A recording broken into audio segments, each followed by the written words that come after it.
Hey everybody, Hollywood Pizza here, and we've got a pretty special video for you today. We're going to be going over the commons and uncommons from the Brothers War, that's right, the latest set that just dropped here last week, and there's been tons of excitement over it considering there's a lot of different options for a lot of different decks, and we're here to give you the scoop on what we think are actually going to be the top commons and uncommons that you're actually going to see in a lot of variety of decks, not even just limited. These specifically are going to be for constructed, so I'm being joined by HamHocks42 today. Hammer, how you doing? Hey, doing well, man. Doing well. Yeah, I'm definitely looking forward to this. Brothers War has some unique designs, which is something that we don't always see at the common and uncommon space.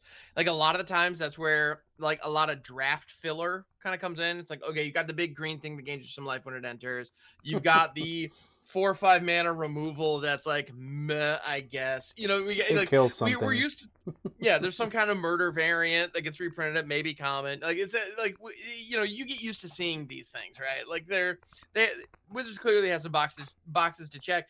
And by all accounts, the draft environments have been really good recently. So, all right, cool. Check those boxes, baby. Keep them coming. But most of those cards don't end up seeing their way into constructed.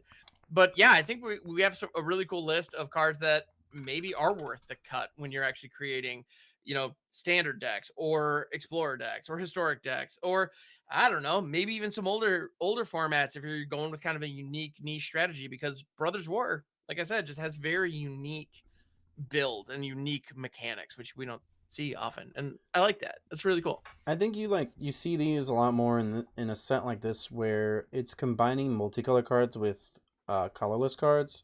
Hmm. Where obviously, this is a quote unquote artifact based set, but it's not a full artifact based set where a lot of the time we see a lot more artifacts and kind of a lot more different things, or it's a lot of those artifacts that actually don't really have multicolor cards usually in them. Hmm. So it's quite interesting to kind of see a lot more variance in terms of like the multicolor cards that have been added, and the fact that a lot more of the artifact cards in this set are very top heavy. They want to be a lot more powerful cards, Hmm. even some like more standalone by themselves. So it is like an interesting set, and it's ever going to make for what's going to be an interesting format here in the next couple months. We're going to see how a lot of these different cards, including obviously rares and mythics, are going to have an impact on standard and any older formats as well. But we're going to go ahead and jump right into the commons here.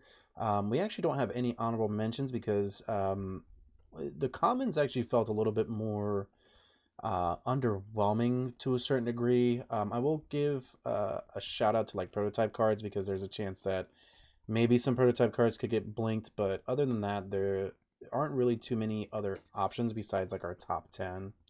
Yeah, I'm actually realizing now that I'm looking at this list. um I'm actually kind of shocked that I managed to agree to this list and lock in without my buddy Rust Goliath in the mix. So if I could throw a last minute honorable mention to Yeah, Rust yeah, Goliath, that's just actually going to be our honorable mention well, yeah, for 10, commons 10, here. 10 trampler for 10. What more do you want? Just like let's just get big and dumb on a common. It is exactly what I want. I love it. There was once actually in a draft where I picked up four. I was living the dream. It was the best. Didn't have any way to blink it. Didn't even care. Yeah.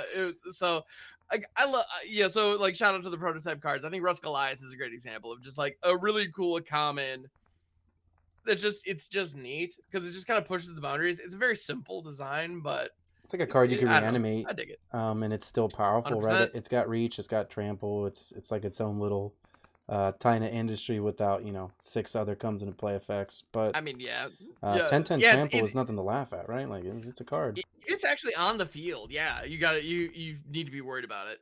Getting it there is a little tricky, but once it's there, oh my goodness, yes. Definitely. So I mean, yeah. Overall, I think if we're gonna give anything an honorable mention in the commons, it's prototype cards. Some of them are cheaper, and you can blink them and kind of start to do some crazy things. But overall, a lot of the other commons are kind of a little bit more underwhelming, and we only really expect to see a few cards get played. Specifically, we're going to go ahead and start off the list here. We have Warlords Elite. It is two colorless and a white for a 4/4. Whenever you cast this card, as an additional cost, you have to tap two untap artifact creatures and or lands you control. So essentially, obviously you can just play it for 5 mana and you get a 4/4. I mean, that's fine and limited. But Mm-hmm. you know, you want to actually get this down on rate because you're paying 3 mana for 4/4, which is pretty strong. I wanted to put this card on this because there's actually a lot of cards already that could combo with this, specifically cards like Voldaren Epicure. That's a 1 mana 1/1, and when it comes in, it makes a blood token, so you automatically get the 2 cards that you need for the Warlords Elite.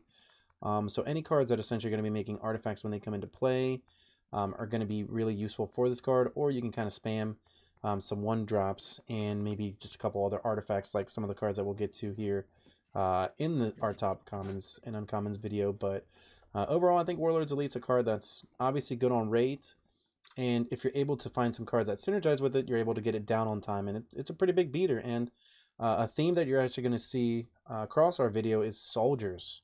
This is a soldier, Ham. Yeah, sure is. And a human. So if you care about that, you got them both covered. I think, so this looks, I mean, at its face, worst case scenario, like you said, you got a 4/4 for 5. It's not the end of the world. It at least gives you something you can work with in a pinch. But, you know, Voldaren Epicure is a great call out. It allows you to hit this very, very quickly. Also, something of note, I don't know that this is necessarily good enough to make waves back in older formats, but collected company style effects can hit this because its actual mana value is 3. So while if you're playing actual Coco, this probably isn't where you want to be because they're just better things you can get. But we have Kalo's Reconstruction in standard right now, which is kind of a quasi Coco effect. And being able to get a 4/4 body off that is meaningful. That can be pretty good. Definitely. So yeah. Yeah, It's Warlords solid. Elite, good on rate. A card that we could expect to see in constructed play for sure. Our next card here on the list is a reprint. Definitely a card that I have played a lot, and I know that I have a ton of them somewhere in a box. We have Disfigure.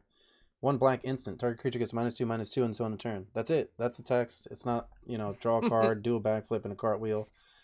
Pretty smooth, pretty simple. It's just what we call black versions of shock. Black's version of shock. Right now, I think that this card doesn't necessarily line up with what's happening, but I do think that this is going to eventually be a player, especially a cyborg card.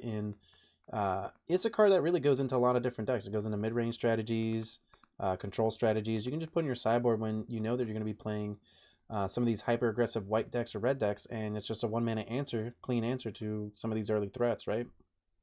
Oh, absolutely. Well, and it's easy to look at right now other cheap removal that we have, and the one that kind of the elephant in the room, the very obvious one is cut down.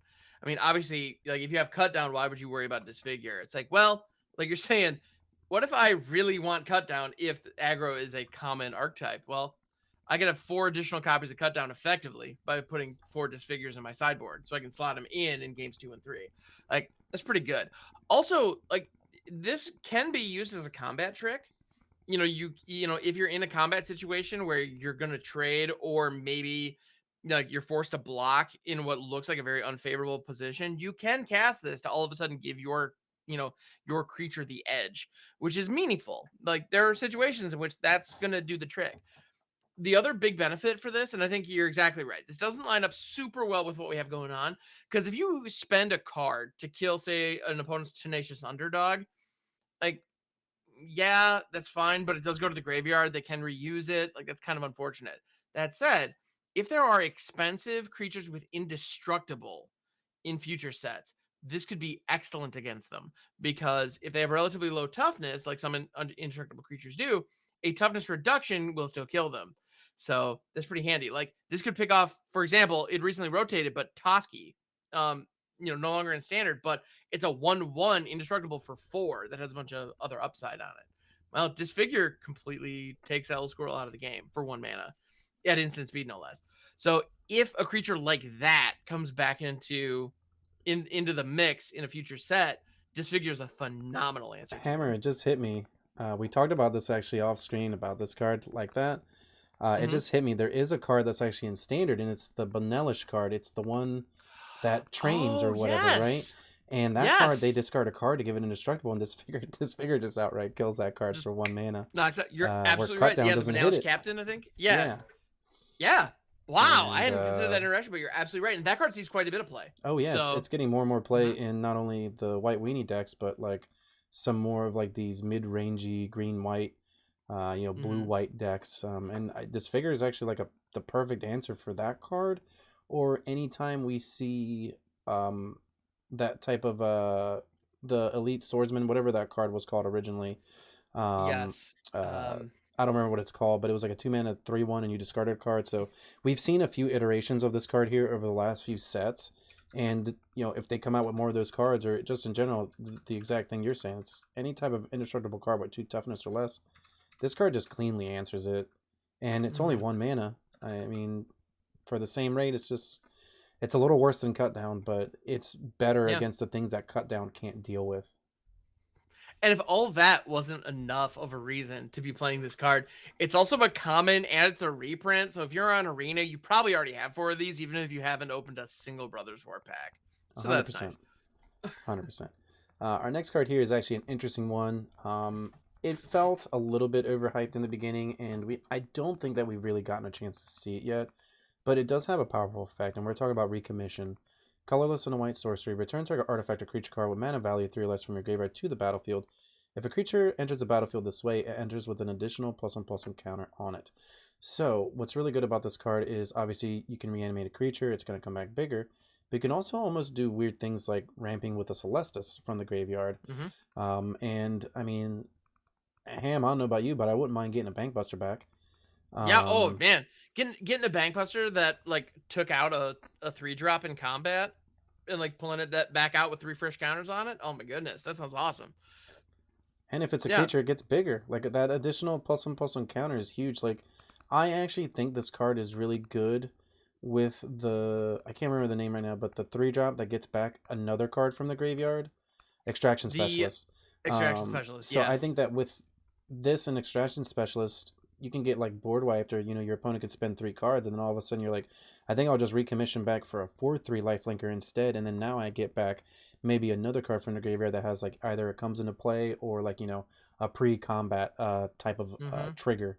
And I think that that's really powerful. And then looking at older formats, it could fit into Greasefang decks maybe. Totally. No, I completely agree with all of that. Also, another synergy that is pretty great with Recommission is the Phyrexian Dragon Engine.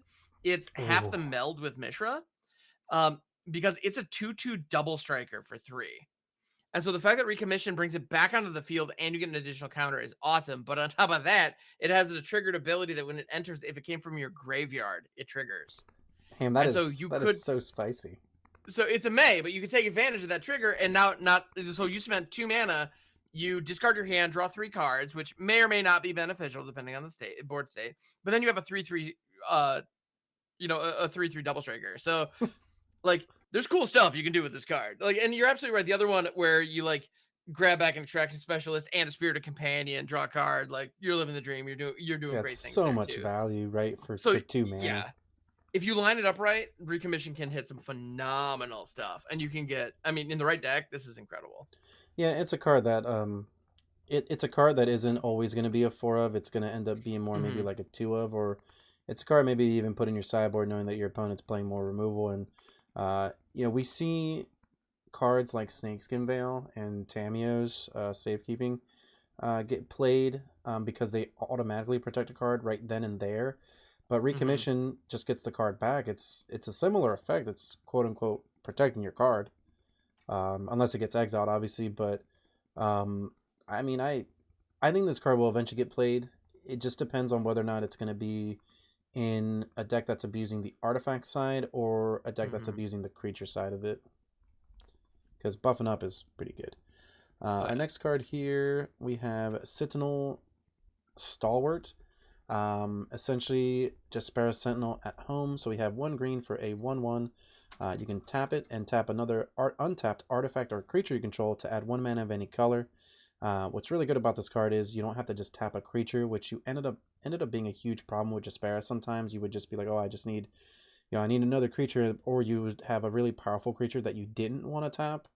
So it really puts you in like some awkward situations. And Sentinel Stalwart actually is really good because we're in a format where we're seeing a lot of these like Power Stones, and we're seeing a lot of blood tokens specifically. So if you just have some of these cards laying around, I mean, you can just tap those as well with the Sentinel Stalwart. And right now, this is a 1 mana elf in standard, so I mean, I don't really see anything wrong with it. And It's an elf itself. It has actually elf creature type, so that could come up.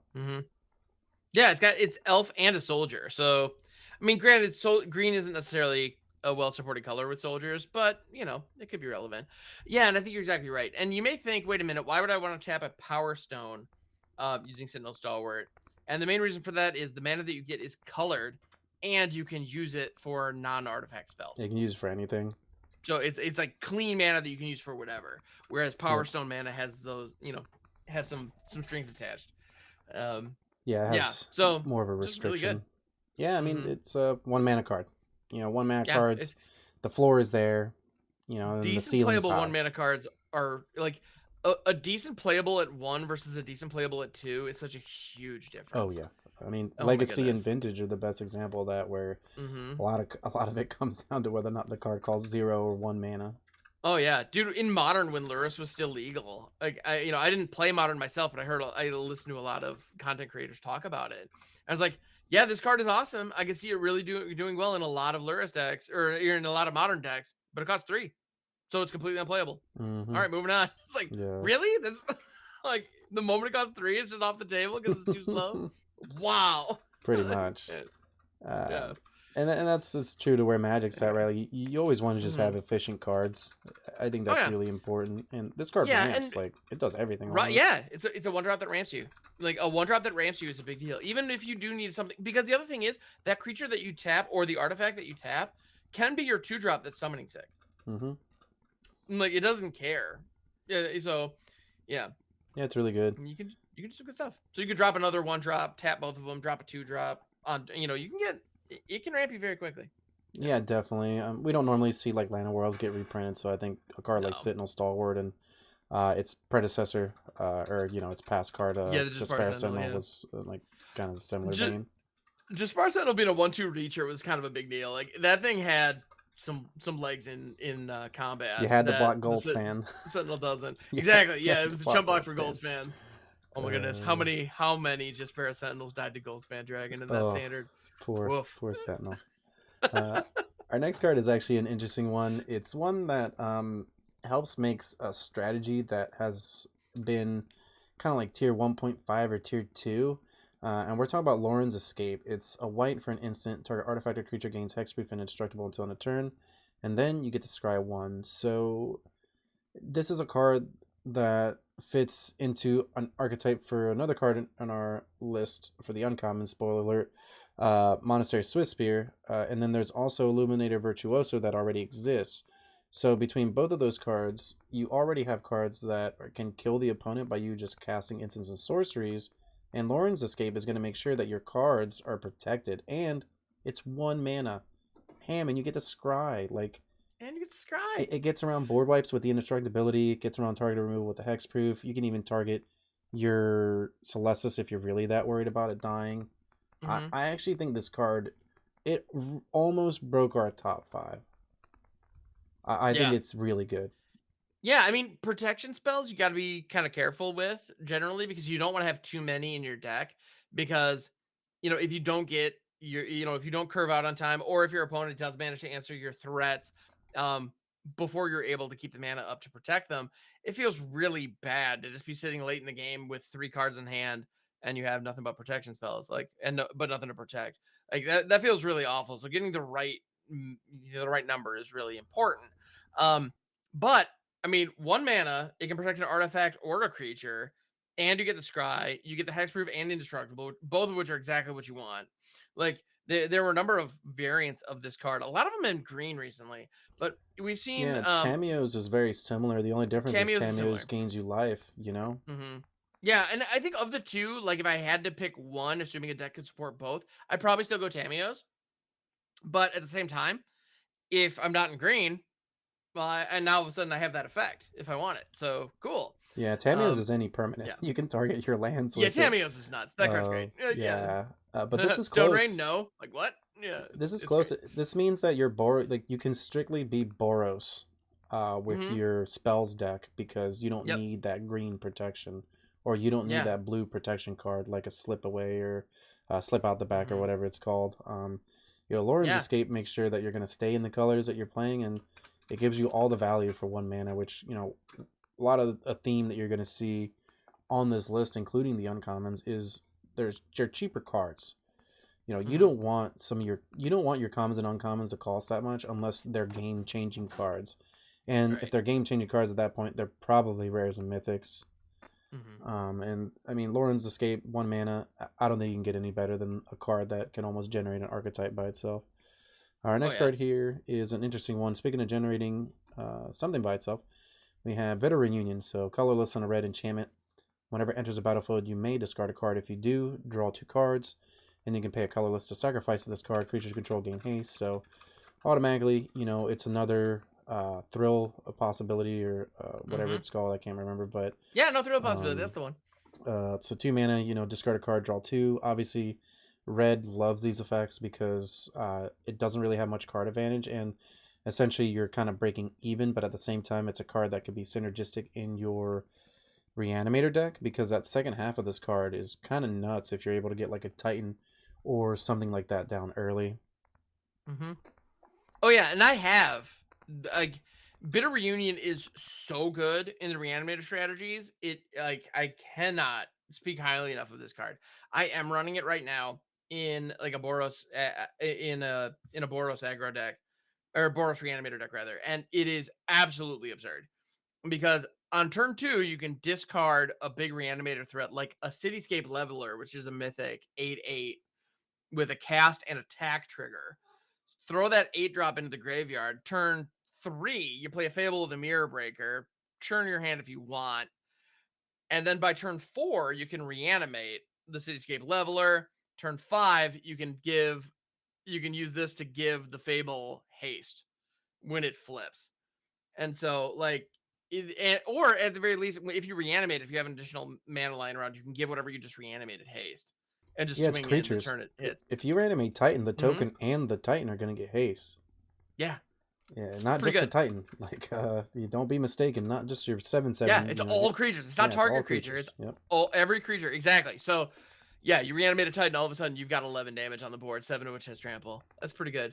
Yeah, it's pretty crazy. It's very strong. Like, don't be sleeping on this. Additionally, another little added benefit of this that is easy to overlook, even if you don't really care too much about the haste, which I'd be shocked because that's just a really powerful effect. But even if you don't, if your opponent hits you with an Invoke Despair, this takes care of one of those modes, and you don't really feel too bad about it. Yeah, like, you can sack this. You don't care anymore. You've already sack this. Your Fable's fine, and moving on. It's pretty nice. Yeah, 100%. Our next card here is actually a card that's kind of similar to a rare that we don't have yet on Arena. But we're talking about Power Stone Fracture. So it's a colorless and a black sorcery. As an additional cost to cast it, you get to sacrifice an artifact or creature, and then you get to destroy a creature or a planeswalker. So first off, when I read this card, 2 mana, destroy something, that's great. And on top of that, you and me both know, you know, back in the day, we'd be like, oh, you got to sacrifice something. Nowadays, it's like, ooh, I get to sacrifice something. Ooh, I get some more value. Ooh, my Mayhem Devil gets another trigger. I mean, I think this card is... I actually think this card is insane in Cat Oven. I really do. Yeah. Sure. It's just a 2 mana answer for anything, and you're doing something that you want to be doing, which is putting the cat in the graveyard or getting an extra point of damage off of your devil. Oh, yeah. Now, we have other cards like this. I mean, we have like Eaten Alive, we have Bone Splinters, those kinds of things, which are great, but those force you to sacrifice creatures. This allows you to sacrifice artifacts, which I think you're right. In the Cat Oven decks, like you can sack a food token. You probably have 3 or 4 of those lying around anyway. Like, you don't even need to lose a cat. You get your pings. You get to blow something up. Sweet. Like, life is good. Granted, if you have a bunch of food tokens lying around, the cat's actually expendable anyway. Treasures. Sweetheart. But yeah, you have treasures. You have potentially Power Stones, blood tokens, that kind of thing. I think the Oni Cult Anvil decks, like if you're specifically using Oni Cult as a, like any deck that can run Oni Cult Anvil probably wants Power Stone Fracture. Yeah, because I've been trying it out in that deck. Because the Oni Cult Anvil specifically sacks artifacts, so you have a bunch of sack fodder artifacts already. So yeah, and you're going to do it on your turn because it's a sorcery, so you're going to get that 1/1 off the anvil anyways. You don't have to be like, oh, maybe I hold.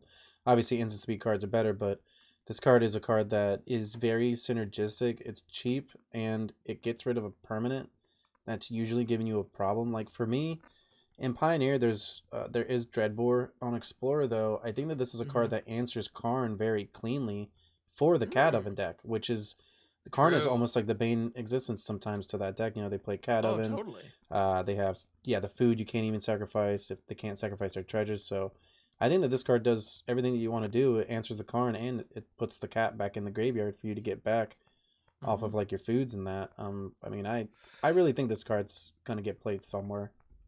So our next card here we have Blanchard Prowler. So this is a colorless and a green for a 1/1.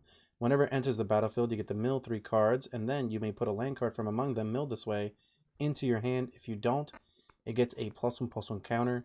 The main reason, so obviously it's like a card that me and Ham like, it's kind of a card that Saffron Olive likes too because it's like a Satyr Wayfinder type card, right? Milling yourself. And on top of that, Mhm. you might even get a land off of it and, kind of help smooth out your curve. The main reason I think this card is great is because Satyr Wayfinder is not on Arena yet. And in Standard, there's no type of effect like that either, outside of Mhm. like one of the other cards that we have here. But I actually think Blanchwood Prowler for the mana cost and what it's doing is really, really strong because let's say that you're just trying to mill yourself, then you're going to get a 2/2 for 2, which it's on Mhm. rate. And if not, then you're going to get a land and you put some more cards in the graveyard. And then now you have a card that can block or I don't know, maybe sacrifice to the card that we just talked about.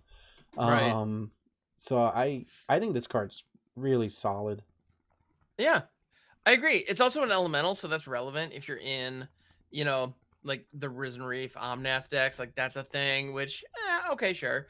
But if you're looking at a starting 7 and you're in a deck, like if you're playing Blanchard Prowler, you can probably get some kind of value out of your graveyard, presumably. Uh, if I'm looking at 2 lands, one of which can enter untapped on turn 2, and I have a Blanchard Prowler, I'm keeping it.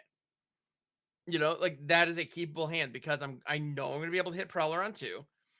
And one of two things is gonna happen. I'm either gonna mill a land, so I'm gonna be able to hit my third land drop off it, or it's gonna get me closer to the land by milling a bunch of non-lands away.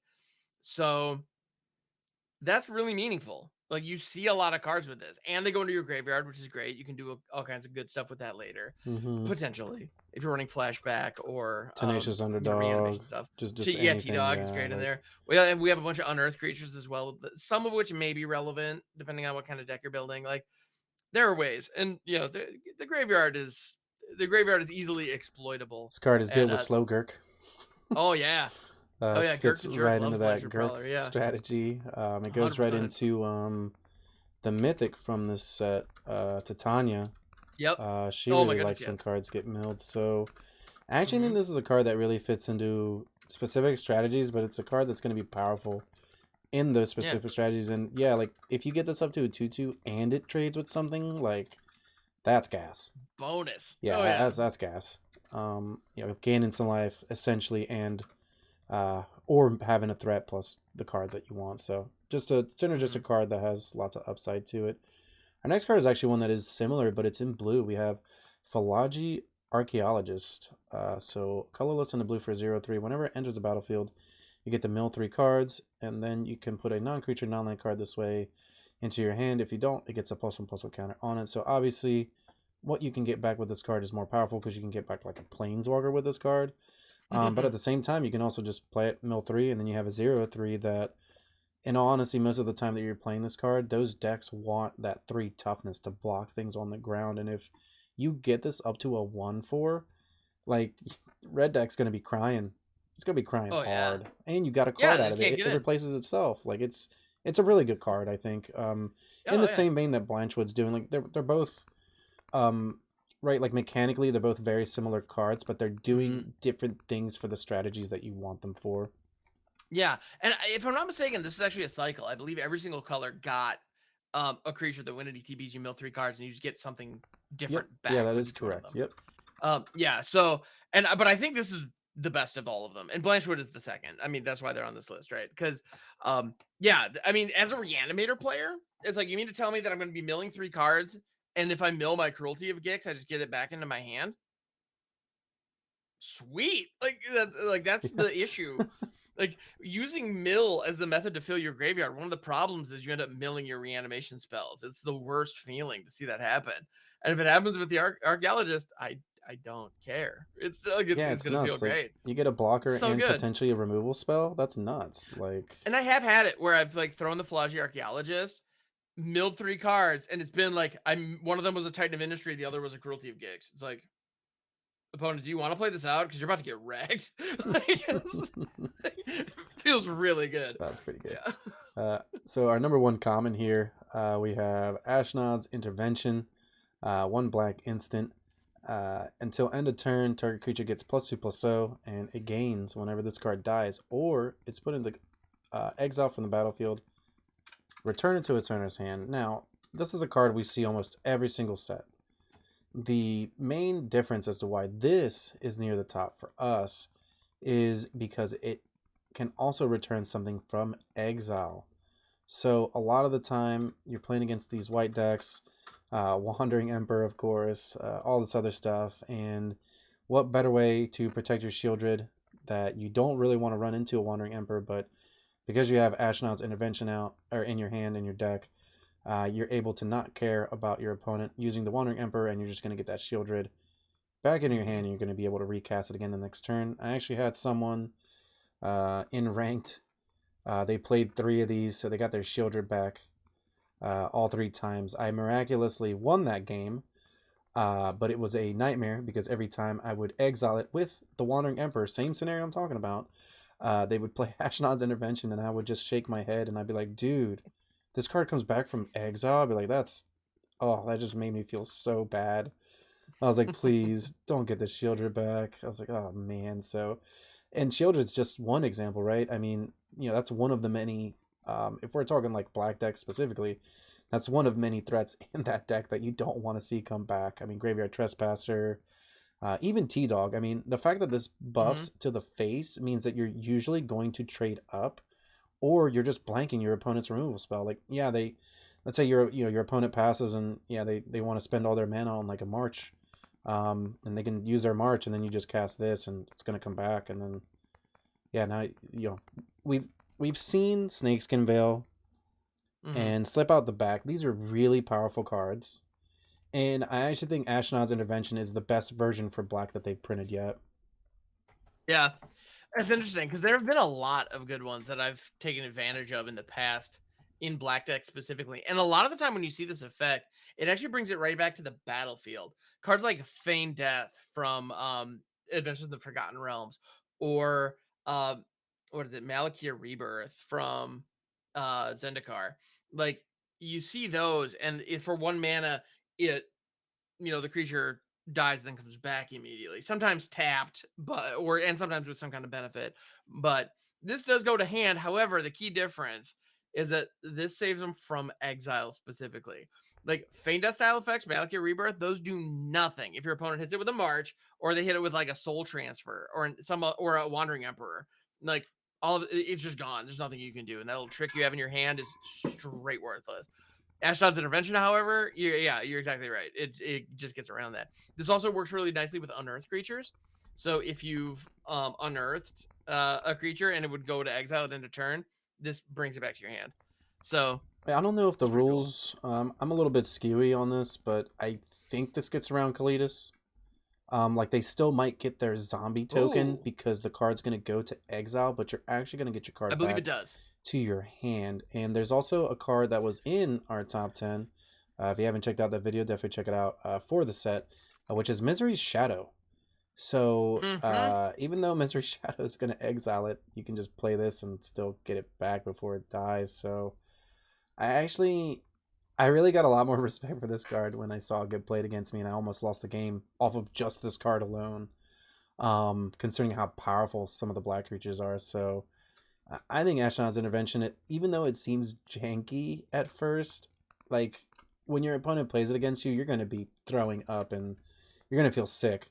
You're just going to feel bad because you spent like a sorcery card on it, and you spent like soul. You're like, all right, yeah, soul transfer, and they're like, all right, Ashnod's Intervention, and it's like, yikes, that Yep. feels bad. Well, and the other thing, because it is going back to your hand, this works really nicely with like adventure creatures. that like could you could restock a spell Yeah, with get them, that like Bone Crusher back. get the Bone Crusher, that Brazen Barber back. Oh my goodness, yes, let's do that all day. It's a really good Yeah, point, like and it could even get back cards that channel. hmm I can't remember if we have. I think we do have some channel creatures. yeah, we do. Like we Um, have like Sky Turtle or the Mirror Shell yeah, Crab, those kind of things. Yeah, they're not like they're kind of clunky. They're pretty expensive, but still, like it gives you additional options, which is hey, options are good. yeah, Yeah. and 1 mana once again. hmm Hammer for 1 mana. Price The is right, floor on man. this card is pretty good. So the ceiling is almost once again like to the top if you can really do some crazy stuff with this card. hmm Um, so that's actually our commons. We're gonna jump right into our uncommons here. So honorable mentions first. We do have some uncommons that we actually thought were pretty powerful. The first one being Spectrum Sentinel. So this is 1 colorless for a 1/2 that has protection from multicolored. And whenever a non-basic land enters the battlefield under your opponent's control, you gain 1 life. Ham, the number one thing on this card that actually matters, it's a soldier. Yep, it's a 1 drop. It's a 1/2 soldier for 1 with generic mana. Like if you play a pain land down as your first land, you can tap it, not take any damage, and still play Spectrum Sentinel.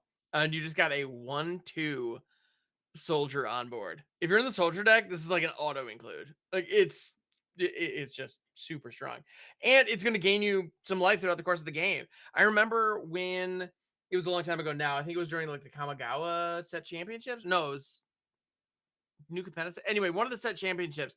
It had to have been Capenna because Arcane Bombardment, an Arcane Bombardment land destruction deck was brought to the Yeah, table. that was the Capenna set Yeah, the championship. That competitive we championship. watched It that for was the first awesome to couple watch, by the way. rounds. Loved that deck. But the reason that I bring that up is because they were talking about he was leveraging Cleansing Wildfire and Arcane Bombardment to knock out lands repeatedly. And so the number of basic lands that people were running in their deck was something that was constantly brought up. And this was in a meta where New Capenna had just come out. There were a lot of 3-color decks running around. And one example of a deck that had a lot of basic lands in it for that tournament specifically, they said there was one person who theoretically had a lot of basic lands, so Cleansing Wildfire wasn't going to be as good. They had 4.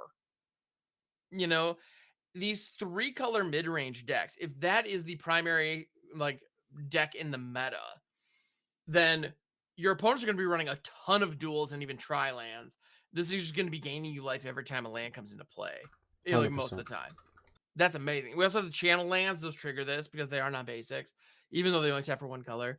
All great stuff. So you're going to be gaining a not insignificant amount of life off this, unless you're going up against the mono black deck. If you're going up against the mono black deck, they might play like a Mishra's Foundry to attack a Numa. Otherwise, it's not really going to trigger that much. But still, 1/2 soldier for 1. If you care about soldiers, you're still running it main. Like I'm not siding this out just because I'm not gaining a bunch of life off it. Yeah, Yeah, it's a really good card.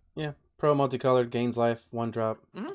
Man, we're seeing so many 1 drops. Like it's just all So many about the 1 drops in this set. Yeah. Next card that's going to get an honorable mention is going to be Calamitys Wake. So it's a white card. It is a colorless and a white for an instant. And exile all graveyards. Players can't cast non-creature spells this turn. And then you exile Calamitys Wake.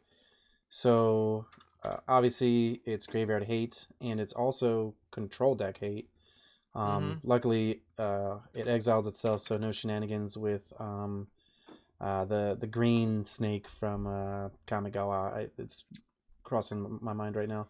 Shigeki. Yeah, Yeah. Shigeki. Yeah. Yeah, no Shigeki's like infinite recursion situation. That'd be pretty nasty. But Yeah. I like if I'm an aggro deck, I'm playing this card on my sideboard. One, because you get to exile graveyards, which obviously is still valuable. But number 2, like upkeep, play this on your opponent when they're about to play a board wipe. Now they have to either spend their mana to stop this card, which is going to be awful, or they don't even get a board wipe. So now they have to hope that they have an instant removal spell to use on your following turn, or they're either going to die or take another huge hit. I think this card's phenomenal, right? Well, and even proactively, like if you have anything that can like see your opponent's hand, like if you know you're going into turn 3 and they're showing red mana, they probably have Fable. Just hit it. Just say no. Like you're not going to be able to hit that 3-drop you wanted. So Like, if you don't have a creature, too bad. Your turn's off now. I think you're right though. Knowing when they're likely to use it. Also, if you have a big turn, if you have a big spell that you want to, or a big creature specifically that you want to make sure resolves. If you've got a 3-drop that you know has the potential to end the game, you can cast Calamitys Wake first, and then cast your creature out to make sure that your opponent doesn't hit it with any counter spells. If you're That's a really sniffing good that point. out. Yeah, that's a really good point. Be aware though, if you're the one casting this, even you cannot cast any non-creature spells after this. So whatever you're casting it better be a creature. Yeah, but pretty cool stuff. This card has a lot of implications.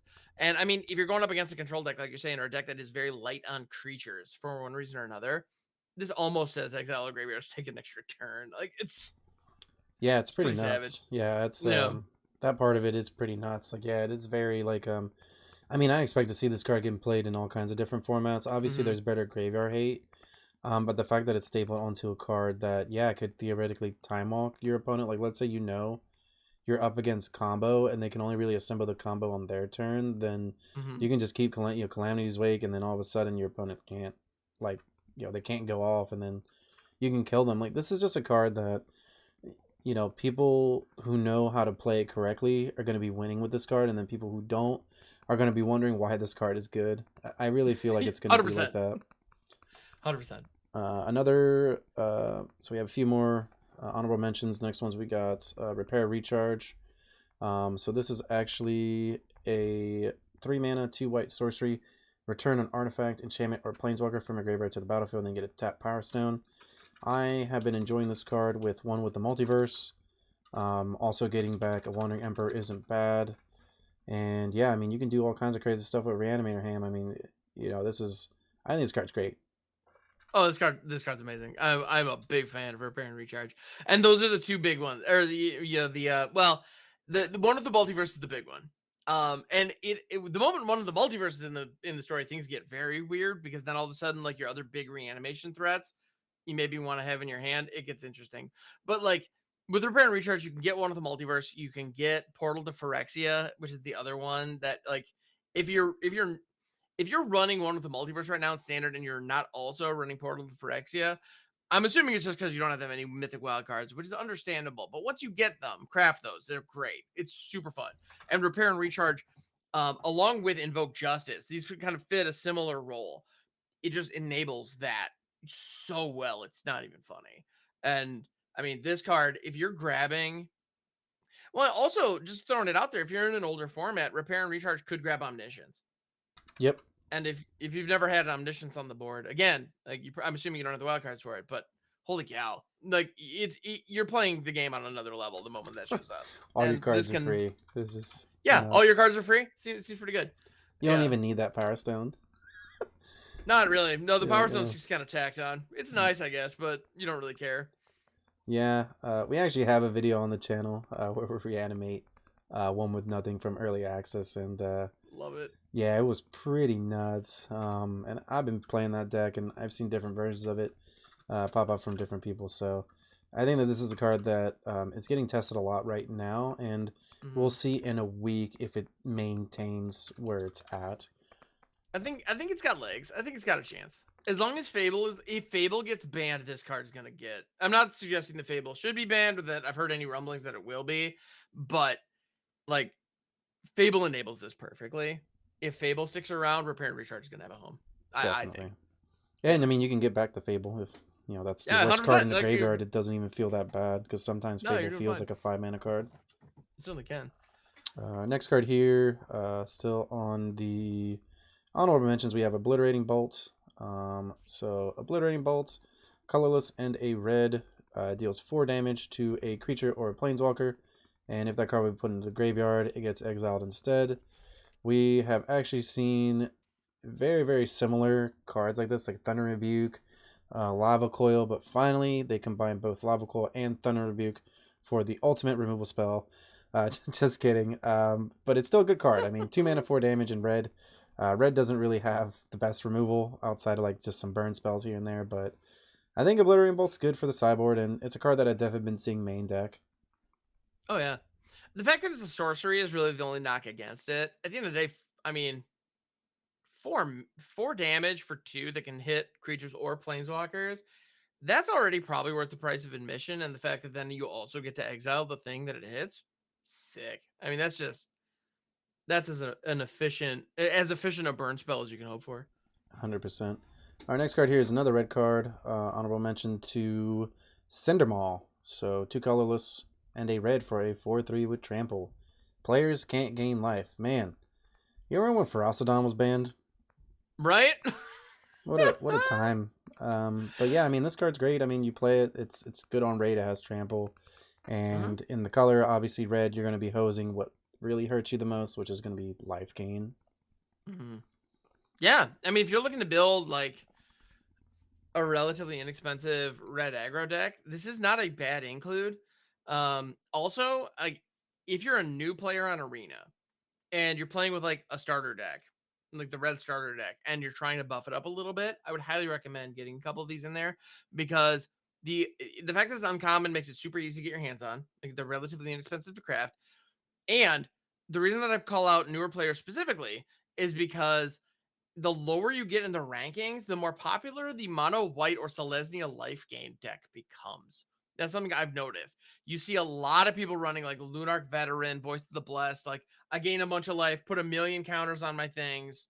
That deck it's very one note, and it folds to most removal heavy situations, so you don't see it very much at the higher levels. But in the lower levels, and at least in my experience, when I was, I saw it a lot Yeah, more. I agree 100% on that. You're definitely going to see the life gain deck a lot earlier in this just ranking shuts that up. down And it's so like hard. uncommon. Like, you don't, like, obviously wild cards are wild cards, but, crafting an uncommon feels a lot better than having to craft like a rare mythic. And Right. yeah, if this card had like one more ability, it could have been a rare, because it's really good on raid, and trample is just huge. Yeah. But yeah, I mean, I expect to see this card in a lot of sideboards and potentially main deck in some red decks. Right now, I think it's competing a lot with some of the better 3-drops like Fable, like Stormseeker. But like, in all honesty, I wouldn't be surprised if this card gets played main deck post rotation next year. Yeah, talk about that. There are a lot, like not just a couple, but a lot of rares in this set that I think are worse than this card. Like, Oh it's yeah, really good. Yeah. Our next card here is potentially Combo Enabler. This is a card that we talked about off the video a lot, and still came to the conclusion that it's something we should discuss, and that's Saren Steelseeker. Colorless and a green for a 1/2 human artificer scout. Whenever an artifact enters the battlefield in control, look at the top card of your library. If it's a land, you may reveal it and put it in your hand. If you don't put the card in your hand, you may put it in your graveyard. So, two best things about this card is it says may for both of them. So you can you can keep the land card on top if you want to not reveal any information, or you can also just, most of the time, you want to put the land in your hand because it's like drawing a card. And this is weird, like in green you don't really get scry, and this is kind of like a scry type effect where you're putting the card into the graveyard. And I don't know, I just think that, yeah, you need an artifact for it to come into play, but there are combo implications for this deck if you're playing like Kinnan and Emery. Essentially, you can kind of just keep looping your Mox Ambers, and then you can just go through your whole deck until you hit the card that you need. So yeah, I think this card has a lot of potential. I dig it. Yeah, definitely interesting one. Oh, for sure. No, this thing is yeah, it's interesting. Yeah, at the end of the day, you get that surveil effect. If you have any, I mean, if you're in a deck that cares about your graveyard and you have any number of artifacts, like if you have a decent chunk of artifacts, it's probably worth slotting in. But you're right, the ability. Well, at the very top, I was talking about how Brothers War is full of some unique designs that we haven't seen before, and this is a great example of that. So, in green, I like it. It's In something green, no that you less. wouldn't normally see in green. We have Mishra's Research Desk. It's a colorless. It's an artifact. You can tap one colorless, sacrifice it. Look at the top 2 cards of your library. You can choose one, and until the end of your next turn, you can play that card. So yeah, I mean, I think this card is a card. It's already getting played in the Anvil decks, and I think it's a card that's going to be played even more.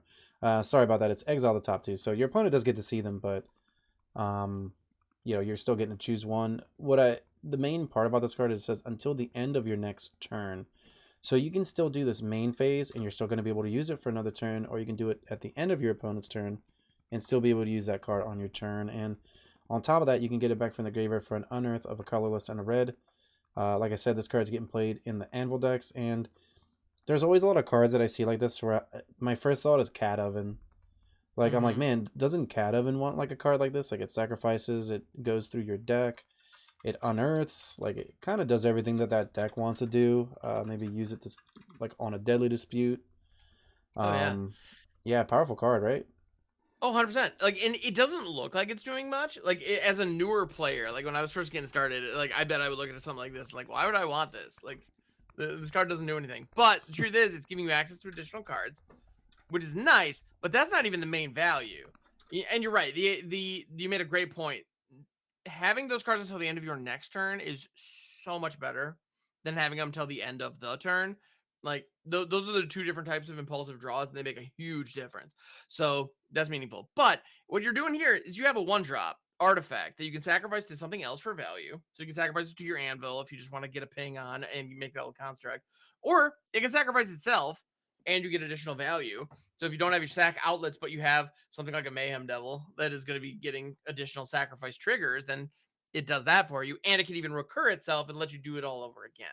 Like, yeah, this is the fuel in the tank of that, of a lot of those sack decks that just make the whole thing go burr. Yeah, it Yeah, seems just really card good. value, cheap card. Once again, it's only 1 mana, and it's a recursive card. So not only do you get to use it once, but later on in the game, if you're starting to get flooded out or just have too much mana laying around, it gets even better. Our next card here is an interesting one. We have Zephyr Sentinel. Talk about soldiers. This one's really good. Colorless and a blue for a 2/1 flying flash.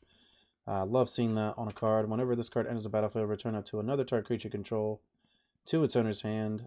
If it was a soldier, it gets a +1/+1 counter. So you can actually use this on cards that aren't soldiers and get the save effect. But obviously, it's going to shine best when you're just bouncing one of your soldiers, and this is going to be a 3/2 flyer for 2 mana. Like, that's really good. Oh yeah, I love this thing. If you like looking at that, that we were talking about that 1/2 soldier from earlier, you could be in a situation where your opponent tries to kill it either by trading with it in combat or trying to blow it up with the target removal spell. You drop this on 2. Not only do you save that creature, you now have a 3/2 flyer that you spent 2 mana on. I'm feeling pretty good. Like, that's right where you want to be. We also have a lot of soldiers that have ETBs, and there are a couple of other soldiers that have flash as well. So we're in a situation where you can hold up mana pretty easily in that deck. And you're going to be in Azorius, so you're going to have white and blue. You're going to have instant speed kill spells, counter spells, potentially, if you want to go that route with your build. And this just lines up with all of those. And the floor on this card, even if you don't have another soldier that you want to bounce, like, you don't have to. It's up to one other target creature, so you can choose 0. And I mean, the floor on this, you get a 2/1 flying soldier, so it's the relevant creature type and it's a flyer, and it starts with 2 power, and you can flash it in on their end step after you've kept mana open for a whole turn. I mean, I think this card's That's great. really good. Yeah, Like, I think this card's tons of upside. shockingly good. Our next card here is also fitting into soldiers if we're going to talk about soldiers. Yep. We have Recruitment Officer, 1 white, 2/1, 3 colorless and a white. Look at the top 4 cards of your library. You may reveal a creature card, mana value 3 or less from among them. Put it in your hand, the rest go on the bottom randomly. And that doesn't have a tap symbol, so if you have a lot of mana laying around, you can kind of use it multiple times. It's funny because we're always like rating whether or not Savannah Lions is really playable, and this is like one of those. The format happens to be in a place where Savannah Lion's playable, and on top of that, this Savannah Lion draws you a card. Remember when these cards were like rare? It's like, like man. I remember when Savannah Lions cost like $10. I remember that thing being a big deal. Yeah. Oh man, times have changed. Yeah, but no, this card's great. It's just, I mean, 2 power. I mean, 2 power 1-drop, and and here we go. Recruitment Officer on 1. Hold up Zephyr Sentinel on 2. If your opponent tries to get rid of the Recruitment Officer, which they probably will, because this isn't going to stay a 2/1 for long. You're going to have Lord effects. You're going to have ways to buff it. So this thing's going to get even bigger. They want to get rid of all the bodies eventually, and this one is going to draw you cards. Like, this is a prime target for removal. So it's going to pull the removal target or the removal spell out of your opponent's hands. Zephyr Sentinel can keep it alive, assuming it lines up nicely. It just the curve on that soldier deck is so tight, and part of the reason for that is these really good 1-drops, and this is like the primo 1-drop for that soldier deck. 100%.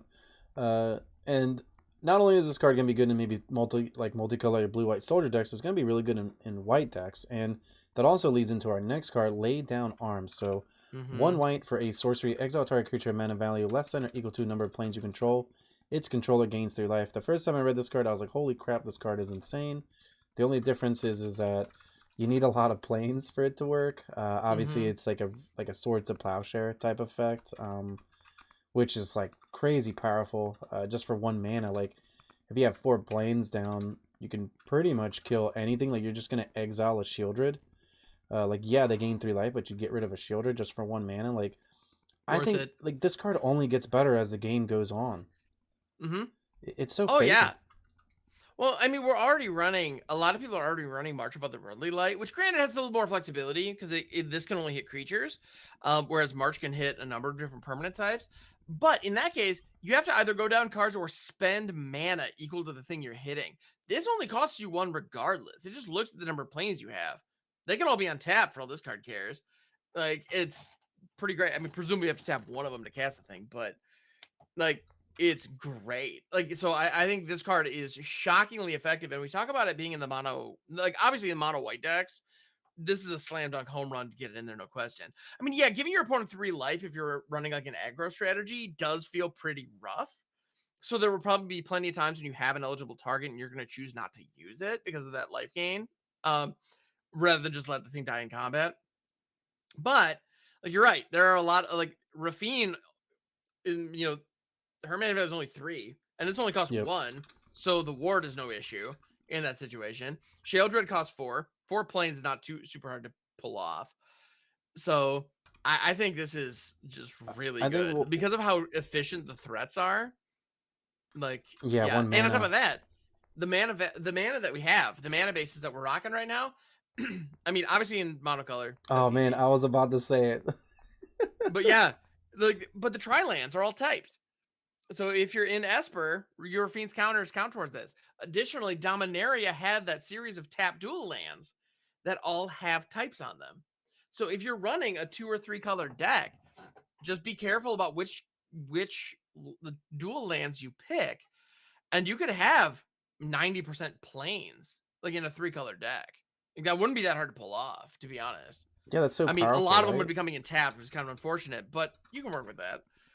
I think everybody kind of misses the boat on that, honestly, is that like this, everyone reads this and it's like, oh, white weenie, but it's like, I mean, if you have like 2 of those tri-lands down, you can just exile any 2-drop. You can get rid of their Blood Tithe Harvester for 1. Oh yeah.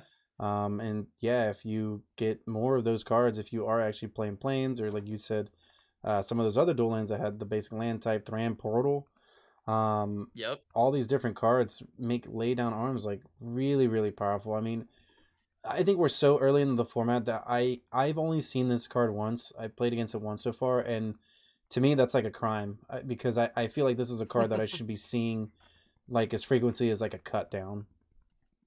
I mean, yeah, it's because it's mana value too. It's not just power toughness, it's mana value. Yeah, well, so like, yeah, you're in a situation where somebody pulls off like a Rootwire Amalgam, they have a 15/15 token. Well, guess what? The thing's mana value is 0. Like, that's pretty funny. Boom, good work, buddy. Yeah. Like, it's, so I don't know, or like your opponent rocking red and 7, that kind of situation. Like, oh, you got a big token, neat. Like, it's just gone now. Yeah, I think this thing is. Yeah, I think this card is. You don't even need a planes out to exile a token. Not really, no. Oh, that's hilarious. You're just like, I imagine that happening, and someone like has a read laydown and then look at the opponent's mana base for like a minute and be like, how do they do that? What? Huh? Yeah, yeah. Yeah, I think that kind of thing. I mean, yeah, the card's good, man. Like, if you can get a creature off the board, and into exile no less for only 1. I mean, this also Tenacious Underdog. You only need 2, and this kills a T-Dog. Granted, it's sorcery speed, so if it's already hit the graveyard and your opponent's pulling it out from there, this can't answer it. But if they just throw it down as a 2-drop on your turn 2, if you hit 2 planes, just lay it down. Yep, and then keep attacking with your 1-drop, your Recruitment Officer. Just really Doing the powerful thing. strategies here. And yeah, efficient removal spells are efficient. Once again, I don't know how many times me and Ham are going to remind you, but a lot of the cards on this list are 1 mana. And that Yep. really is what makes or breaks some of these commons and uncommons. Oh yeah, Next, 2 mana. This thing's not great at all. 1. Oh my goodness. yeah, Yeah. 2 mana. This card is actually kind of shitty. Kind of rough. Yeah. Yeah. Our next card here is actually 2 mana, but it's a pretty powerful effect and could potentially mostly be like a cyborg card, especially if or main deck card if the format really skews towards artifacts or enchantments. But we have the Fabricate, colorless and a blue instant. Choose one, counter an artifact or enchantment spell, and then it gets exiled, or counter target activated or triggered ability. So obviously, your opponent plays Fable, and you're like, LOL, that was a cool game we played. It's countered and exiled. Or even better, if that Fable is about to flip, you're literally like, 2 mana, I will counter that. That card goes straight to exile. Yep. I think this card is really strong. Like I said, in some metagames, it's going to be a main deck card. Most of the time, I think I'm really happy playing this in my sideboard because getting to choose multiple effects, yeah, it doesn't cost 1 mana, but having those options on the card are what really make, it being 2 mana a lot less like impactful. And I just think this card's powerful. Like I remember the first time I read it, I was like, wow, and in a set like this, and Kamigawa's out, like this card's going to be countering or stopping some things with that activated ability to trigger. I mean, in older formats, Oh my goodness. it's like this gives you an ability to counter your Lotus Field, and I actually think that could be relevant. Oh, 100%. Well, and there are other cards out there that give you the ability to like counter activated and triggered abilities, which is like so much more powerful than it looks. And Lotus Field is kind of a classic example of that. We have seen people use cards like Strict Proctor and Hushbringer to, get Lotus Field online, and that is incredibly powerful. And in that case, it's also like just insanely efficient. But what Defabricate gives you is flexibility. Because in a format, like you're saying, like we have a ton of sagas lying around. People have a bunch of artifacts they want to get onto the field. This can counter them while they're on the stack. Just get them off and get them into exile. Just get them gone forever.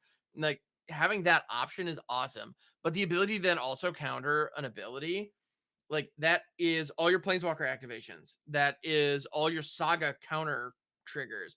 The like right now, one of the primary, reanimation spells is Cruelty of Gix. Well, that's actually the actual effect is a triggered ability on chapter 3. That's the one you care about. So you can counter that. You can counter that chapter and it has no effect. Or if they pull off a reanimation something and they grab a Portal to Phyrexia, which has a crazy ETB, you can counter that ETB. You can, counter a Titan of Industry trigger, which by the way, you choose 2, but they both resolve as one ability. So Defabricate counters the whole freaking thing. So yeah, I think this card's just really good. Like, do not underestimate the ability to shut down an ability. Like I that actually think is a big deal. this is where counter spells are going because we're not really. So, 2 things about counter spells. Well, obviously, when the spell resolves and you have it in your hand, it's awful. Another thing is that you're kind of wasting 1 for 1, right? Which is can be kind of meh sometimes, or maybe that's like really what you want to do. Where I think this card leads me to believe where counter spells are going is that we're going to see counter spells that obviously counter the spell when it's on the stack, but can also deal with the card when it's already out. And that's what this card does is that, yeah, you could be tapped out and you're like, oh shoot, I didn't get to use my Defabricate. But you're right. You can still use that second ability to just outright counter the Saga's trigger, and then the Saga just goes away for that quote-unquote ultimate ability on that Saga. And I really think that this is where counter spells are going to go. They're going to be used up front, and then they're still going to have that additional ability that doesn't make this a dead card because even though, let's say, you're not countering something too powerful, like this card isn't really ever dead. Like your opponent's use abilities, triggers go on the stack. Like it's gonna happen. Yeah. Also, I want to point out the biggest dick move that you can possibly pull off with stifle effects like this. I'd be remiss if I did not mention fetch lands. Oh yeah, my favorite thing to do was stifle a fetch land or pithing needle.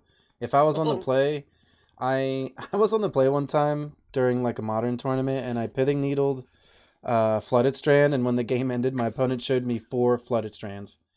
And I was like, that's hilarious. You That's literally couldn't awful. play I am Magic. sorry, but however, haha. Yeah. Yeah. And the reason that I point that out, like in standard, we only have a handful of them, and the only deck that really sees any kind of play is if you're running like Slowgurk, for example, or if you're running Soul of Windgrace.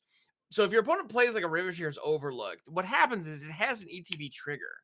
It has a triggered ability that goes on the stack that tells you gain a life and go fetch a land. Ugh. You can defabricate that trigger, Ugh. counter it, and they just missed their land drop this Ham, turn. if that starts happening in standard, I'm gonna feel for some players. Can you imagine the first time that happens to somebody and they have to, once again, they're sitting there and they're reading the cards and they're Oh like, my how did goodness. I just lose this game? And it's like, oh, because your opponent countered your land. Could you imagine? Like, and that's gonna happen. We're gonna have like if you are on the play and you have defabricate and your opponent tries to cast, tries to throw down a fetch land.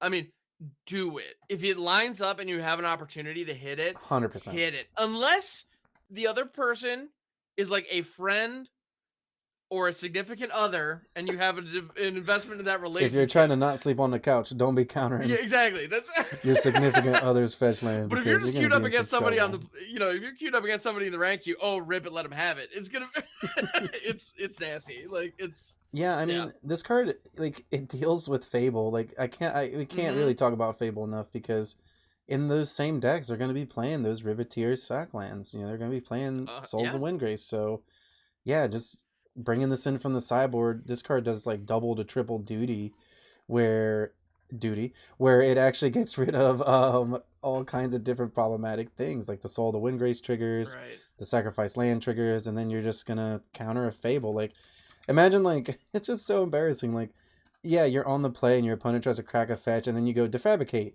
and then now you untap and play Fable. The game has literally ended. It's you over. Have your opponent's trying to hit their second play. land drop, and you have a Fable on board. No, they're trying to hit their first land drop. They don't even have any lands out anymore, and you're on 3 lands. That's like, oh man, that is just. Oh man, it is pretty rough. Yeah, I expect to see this card. It's another card that there's so many cards in this list that we're not seeing yet, but I really expect to pick up here over the next couple weeks. Depending on how the meta shapes up, and the Fabricate's one of them. Our next card is one of my, like, I think this card is, for me at least, top, like, Eternal format card. We have Haywire Might. It's a colorless for a 1/1. Whenever it dies, you gain 2 life. You can sacrifice it to exile a non-creature artifact or non-creature enchantment. So, obviously, you're not able to kill creatures, but this does exile and gains you life if you get to sacrifice it, or if it just randomly dies. And, I mean, yeah, this card, I think this card's so powerful. Like, it stays out on the battlefield, it beats down a little bit, and what I always liked about these cards, I make an old school comparison to, like, the Seal of Fire, where you play Seal of Fire and it sits there, and your opponent has to decide whether or not they want to tap out on their turn and play the card that's just going to die to the Seal of Fire. And Haywire Might's the same thing. If you play Haywire Might on turn 1, yeah, the Fable gets the 2/2, but your opponent's going to maybe have to decide whether or not they want to play it, because maybe they do want to sculpt their hand a lot better, and they know that the Haywire Might is actually going to stop that from happening. So, I think this card's, solid. Super solid. Oh, there are going to be so many Reckoner Bankbusters that just sit in people's hands because this is on the field. And that's great. Keep them there. That's, I love that. Well, and you can also recur this with, there are a lot of ways to bring artifacts back from the Recommission we talked about. Yep, we just talked about Recommission. This even comes back as a 2/2, so you can even, like, tangle in combat a little better. Plus, you have that ability.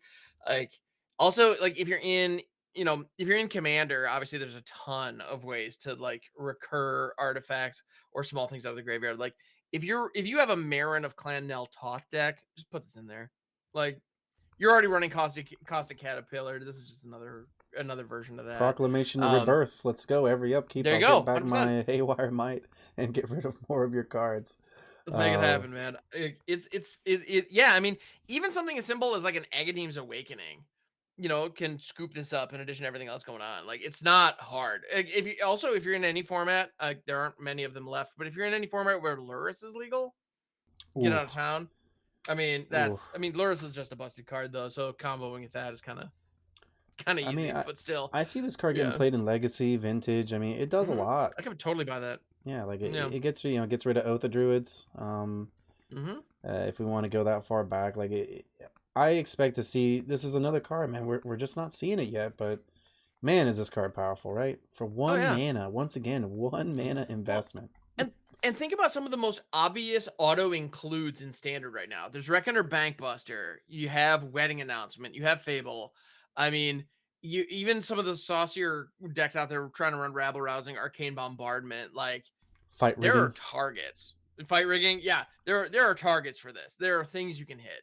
I mean, if you're going up against like the Soldier deck or like even the Mono Red Rush deck has Kumano. You know, like This card gains you so. life. Like Yeah, gaining life and is it gives huge. you life exactly. So yeah, actually, you're exactly right. Even in the mono red deck, just being a 1/1 body that can block some incoming damage and gain me 2 life on the way out. Cool. Well, Like, that's already doing the Mechanized job. Mechanized Warzone or Warfield, whatever it's called, that's been getting played a lot Oh more. yeah. So Yep. this is a great answer to that, and yeah, it gains you life. Like it does. This card is nuts. I just can't It's overstate. shockingly good. Like this was really close to being my number one, but the other cards that are above this are like more cards that are more obvious to get played. Sure. But for me, this goes back to me making comparisons to like Unlicensed Hearse, where it's like it's a colorless card. Like you can just splash green off of a treasure or off of any of your tri-lands, and yeah, this card's nuts. It gets rid of so many permanents. And honestly, what's even better about a card like this is it's nuts with Karn.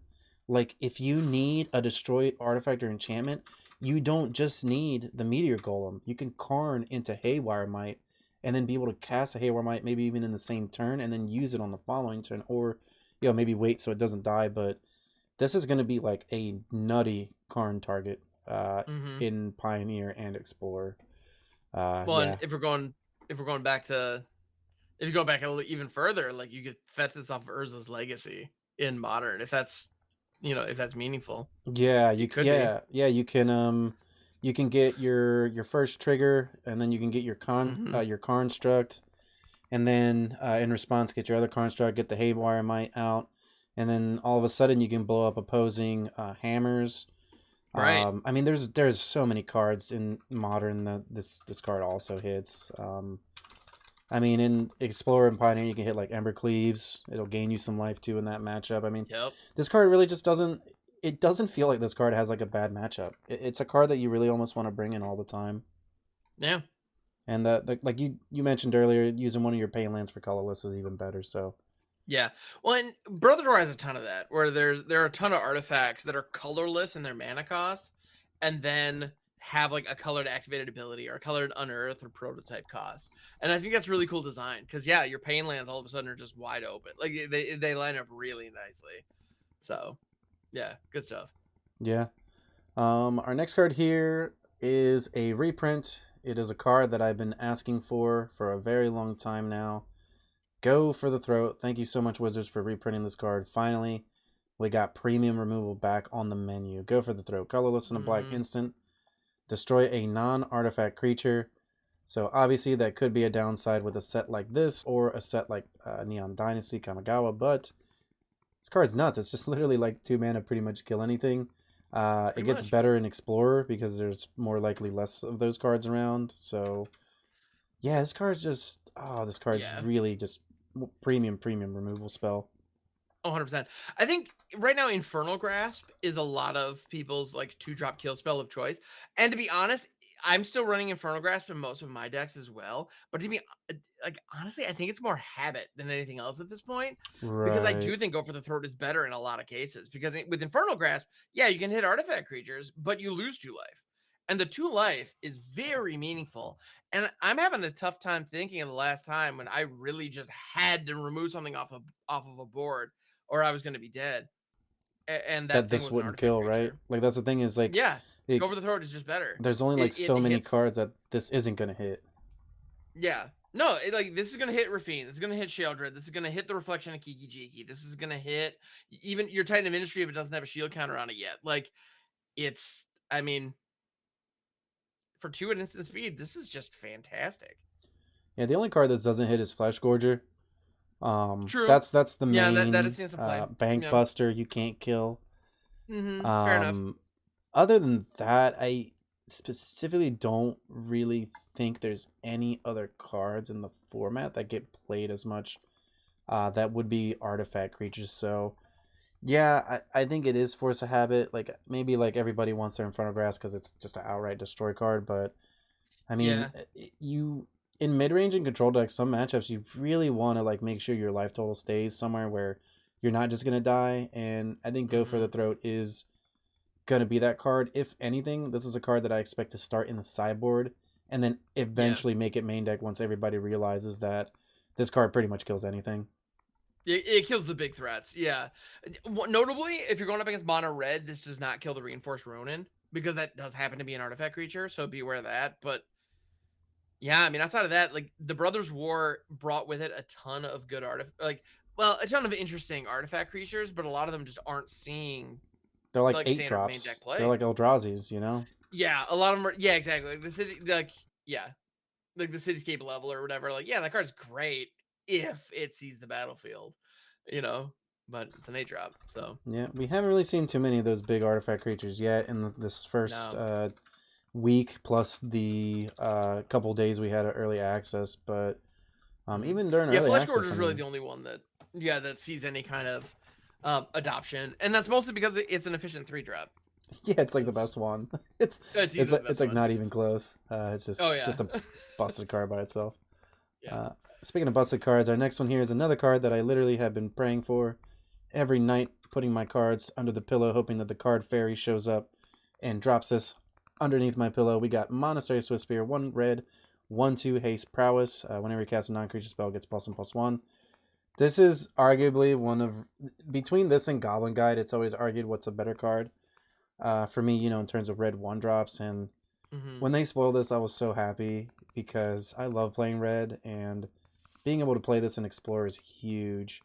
And on top of that, like this card enables these Izzet Prowess decks, Boros Prowess decks. Like you're going to see this card if you haven't already here since the set's been out, and you're gonna lose to it if they get 2 down, and they start off with like a Kumanos. And then they play like a Swiftspear and another Kumanos, or double Swiftspear, and then followed up, with another one of these like lightning strikes. Like Swiftspear kills you super quickly. Like it really adds up. And yeah, like the more multiples that you have of them, the better. Like, listen, this card's gonna get played. It's already getting played. There's no doubt. Like it's obviously our number 2 for a reason. Expect to see this card and be ready for it. Your fatal pushes and your cut downs get better with this card being printed. So yeah, 100%. This card just straight power, right? 1-drop. Oh my goodness. There have been so many games since this got reprinted where I was like, all right, they hit Swiftspear on 1, smack it for 1. All right, fine. And then by the time I'm untapping again, I'm at like 14. It's like, how did that happen? And then the turn after that, I'm like at 9, like, or not even. I'm at like 5 or 6. Like, how? Like, because Swiftspear just, especially if you're running it in a deck with a lot of 1-drop, because prowess triggers on non-creature spells. Like you mentioned, Kumano is a great example of a card that is just like straight gas and killer value from top to bottom. It's also a 1-drop non-creature spell, so it triggers your Monastery of Swiftspear. So good.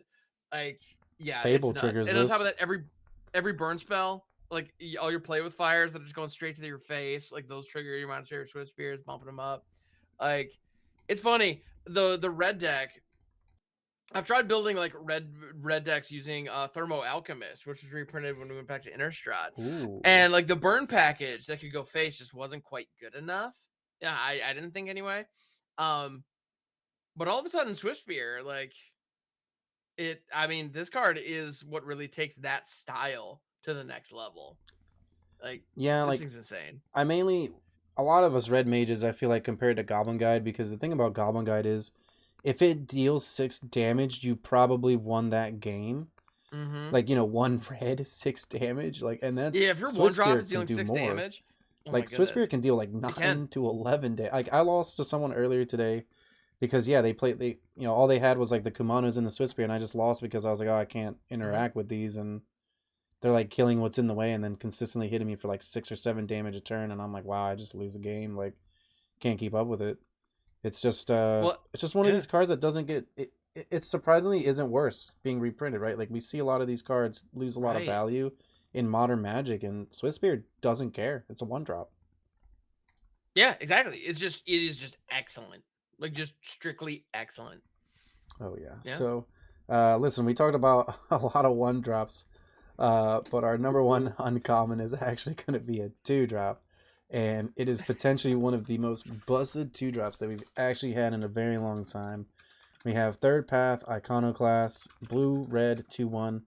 Whenever you cast a non-creature spell, create a 1/1 colorless soldier artifact creature token. Young Pyromancer, eat your heart out. We found your replacement. This card is already getting played in the Anvil decks, and it's getting played in a variety of Is It Prowess decks. It's really good with Swiftspear. I mean, you play Swiftspear than this, and then you start to play all these non-creatures. Your Swiftspear gets to like a 4/5, and you make like 3 or 4 soldier tokens, and your opponent's just like shaking their head like, what just happened? And another card that we talked about earlier was a rare, was the Mechanized Warfare, I think is what it's called. Yeah, And yeah. it's really nuts with Third Path, because I mean, if you get like Mechanized Warfare says red or artifacts. So if you get like 3 or 4 of these tokens down, they're dealing like 2 or more damage depending on how many of that enchantment you have down. And yeah, that definitely starts to run away with the game. I mean, this card, obviously another card gets better as we get older in the formats. There's more cheaper cards. I mean, you can just play this with Bauble, which is potentially why Bauble wasn't included on Arena. My goodness, yeah. But yeah, I mean, this card, at first, I remember reading this. I don't even know if we talked about it in our previews when the cards were first getting spoiled. I feel like we might have just like overlooked it. Yeah, we might have. We've seen this effect before, and like I said, Modern Magic, it doesn't seem that crazy, but man, like this card has killed me a lot. This is actually the card that's probably killed me the most so far out of the whole set. And it's an uncommon, costs 2 mana, 2/1. Like, it's good on rate. You go wide, fits right into the deck that you wanted to fit into. This card's nuts. Absolutely nuts. Oh, 100%. Like the last time we saw an effect like this that I remember being like genuinely afraid of was Murmuring Mystic from Guilds of Ravnica. And that was a 1/5 for 4. Now, granted, it created blue bird illusion tokens, so they had flying. So that was like flying's meaningful to be sure. But at the same time, that's a 4-drop. And people were building decks that were successful around that. And that was not too long ago. Like that was in Arena. The fact that it's on a 2-drop and you're getting artifacts, like you mentioned, like you could also combo this with the what is the Sarenth Steel Seeker that we were talking about earlier, because these are artifacts entering the battlefield. So you could use that to fill your graveyard if that's of interest, or Yeah, like just go through your deck. You can just turn right through your deck, draw a bunch of you can lands. just turn like crazy. Yeah. This also combines beautifully with cards like Balmor, who is another Is It 2-drop that says whenever you cast a non-creature spell, or I believe it might just be instant sorcery, but all your creatures get +1/+0 and trample. So the deck that can make the Third Path Iconoclast fire could also make Balmor fire. Put them together. And because the Iconoclast is putting bodies on board, Balmor's buffing those bodies and adding trample to the mix. I mean, if your opponent's not running a board wipe, that can get out of hand really fast. Like, really fast. So, There's no Mehook. yeah. Mehook's gone. Like, the main reason, in all reality, the main reason I feel like this card really is getting played is because there's no Mehook. If Mehook was in the format, this card wouldn't even be close to, like, this is a card we wouldn't even think about, probably. No, it'd be 100% unplayable if Mehook was still around. But because there's no Mehook, it gives a card like this life, and it's really cool when you see an uncommon, like we mentioned the common Lauren's Escape earlier, where I was like, wow, even a common can make like an archetype almost, just because, it's something that deck was needing. And Third Path is a card that like you like almost want to build around just this card alone. You don't even care what's in the rest of your deck. Like, just like Anvil, another good uncommon that you really want to build around. And both of these cards really go together in this standard. And yeah, like I expect you, like the viewers, to kind of just like see this card all the time. And this is a card you're going to want to kill this as soon as it hits the battlefield. Because if not, you're just going to lose to it. And I think that right there, it's easy to look at this and be like, put all these, like, it's only 1 toughness, all the removal kills it. It's like, yeah, that's fair. Like, every single red burn spell can kill this thing. Every single destroy target anything can kill this thing. Disfigure, we talked about. Yep, Disfigure takes it out. That's all true. However, the real test for is it a good card? If this hits the field, is my opponent more or less forced to spend those cards on it? And in this case, I think the answer is absolutely yes. If I'm sitting like if this hits the field and the only removal I have in my hand is a Soul Transfer, which is a 3-drop, I'm still spending it on this. And spending 3-mana removal to get rid of a 2-drop is just that you lost that transaction, you know?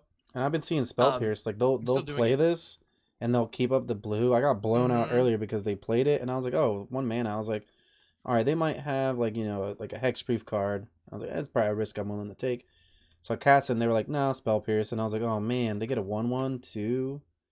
I was like, So not only was your yikes, turn that's so invalidated, bad. but then they're smacking you harder next turn. Yeah. Yeah, we bring up Fable a lot, but I mean, imagine you're the Fable player and you're on the draw, and your opponent plays their 3rd land, they play Iconoclast Pass, and you're like, okay, that's fine, Fable, and they're like Spell Pierce, and you're like, oh, like you kind of just like lost the game almost from just Pretty that much. tempo play alone. That's a huge tempo loss you just hit. Yeah.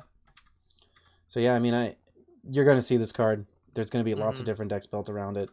In terms of older formats, because Pyromancer exists, but Pyromancer specifically was like instants and sorceries, and Third Path is going to be non-creatures, so I think that there's room for Third Path to actually almost give a resurgence to the type of decks that Pyromancer was getting played in. I mean, I wouldn't mind this in Grixis Shadow.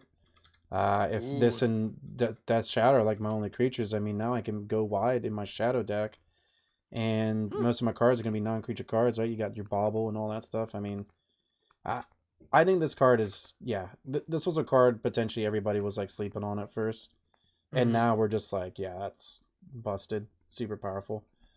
Yeah. I've had a couple people really slap me around with this on the ladder. I'm like, yep, okay. Yeah, like I said, I've lost to this like 4 or 5 times. Right? This is the one card I've lost to the most outside of Invoke Despair, which isn't in the set. Right. I think Iconoclast is nuts. But even discounting rarity, if you talk about just cards that have shaken up the meta in Standard, like people have built whole decks around this that didn't exist before. Yeah, between this and Swift Spear can be a part of that deck too. Like if you see those two together sometimes. So like yeah, we thought Anvil was dead because Meathook was gone, and this card makes Anvil a deck again. Like because you're just making so many cards. Like you're making so many tokens, and it's a cheap card. So Iconoclast just outright one of the best cards in the set. Not even just like top uncommons. Yeah. I mean, I think our top 5 uncommons were kind of like close to some of the best cards in the set for sure, which speaks volumes to the set, right? Like when you know it's a good set when your commons and uncommons are powerful, when they're gonna get played. And even though we didn't have as many honorable mentions, I think, as we did in Dominaria United, these cards are feeling a little bit more powerful even than some of the Dominaria United commons and uncommons. Yeah, I think so. And yeah, I mean, so there you have it. That's our commons and uncommons for Brothers War. If you agree or disagree, or if you had some really cool plays with some of these cards, definitely let us know in the comments section down below. It'd be greatly appreciated. If you made it this far into the video, hit that subscribe, bell notification, like, leave a comment down below. Don't forget, we host 3 tournaments a month. All are free to play with cash prizes, so definitely check out all those links, including links to HamHocks and I's content. And yeah, just tons of stuff to be excited about this set. So I hope that you enjoy it, and stay cheesy.